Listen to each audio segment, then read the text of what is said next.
চুলায় জ্বলছে না আগুন, ফিলিং স্টেশনেও মিলছে না কাঙ্ক্ষিত গ্যাস।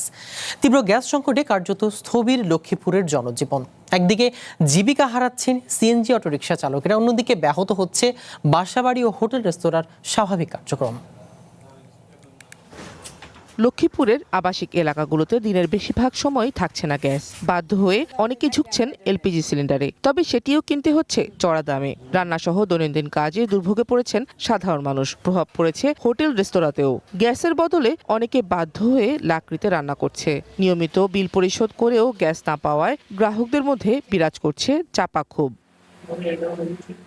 বাসাবাড়িতে দিনে গড়ে 1 ঘন্টাও গ্যাস থাকে না। যতটুকু আসে তাতে চুলাও ঠিকমতো চলে না। 1600 টাকার সিলিন্ডার এখন কিনতে হচ্ছে 2000 টাকায়। এদিকে হোটেল মালিকদের অভিযোগ, মাসে 70 থেকে 80,000 টাকা বিল দিয়েও গ্যাস মিলছে না। সকালের রান্না শেষ হচ্ছে দুপুরে, কমেছে বিক্রি, ফিরে যাচ্ছেন ক্রেতারা। প্রায় আজ 8 দিন ভরি আর গ্যাস লাইটও গ্যাসে এসে গেছে আগুন ধরাতে গ্যাস নাই।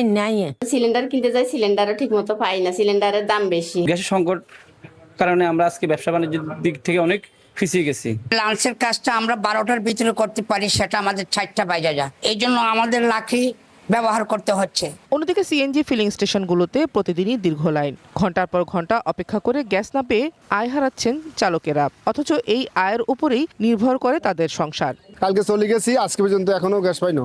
কি করবো আমরা? এই যে বিয়ের বা মাইতারি আজকে তো সব লস। কালকে অবস্থা গেছে। কালকে রাত্রেও খাইতে পারি না, এখনো খাইতে পারি না। এখন রুজি করতে পারলে না খাওয়া দাওয়া খাইবো। বাখরাবাদ গ্যাস ডিস্ট্রিবিউশন কোম্পানির তথ্য মতে লক্ষ্মীপুর ও চন্দ্রগঞ্জ এলাকায় গ্রাহকের সংখ্যা প্রায় 7,500, যাদের দৈনন্দিন প্রয়োজন প্রায় 20 লাখ ঘনফুট গ্যাস। দেশীয় গ্যাস উৎপাদন কমে যাওয়া, আন্তর্জাতিক পরিস্থিতির কারণে আমদানিতে প্রভাব এবং বিভিন্ন উন্নয়ন কাজে পাইপলাইন ক্ষতিগ্রস্ত হওয়ায় সরবরাহে বিঘ্ন ঘটছে। তবে দ্রুত সংকট কাটিয়ে ওঠার আশা করছে সংশ্লিষ্ট কর্তৃপক্ষ। সাপ্লাই লাইনের বেগমগঞ্জের কিন্দুরবাগ নামক জায়গায় এখানে দুর্ঘটনা ঘটে, ওখানে লাইন নষ্ট হয়ে গিয়েছে, যার ফলে এখান থেকে প্রচুর পরিমাণে গ্যাস লিক হচ্ছে। এখন জরুরি ভিত্তিতে নোয়াখালী অফিস থেকে গ্যাস সরবরাহ বন্ধ করে রাখা হয়েছে এবং এটা মেরামত কাজ চলমান। গ্যাসের চাপ কম, কিন্তু মানুষের দুর্ভোগের চাপ বাড়ছেই। দ্রুত সমস্যা সমাধানের দাবি লক্ষ্মীপুরবাসীর।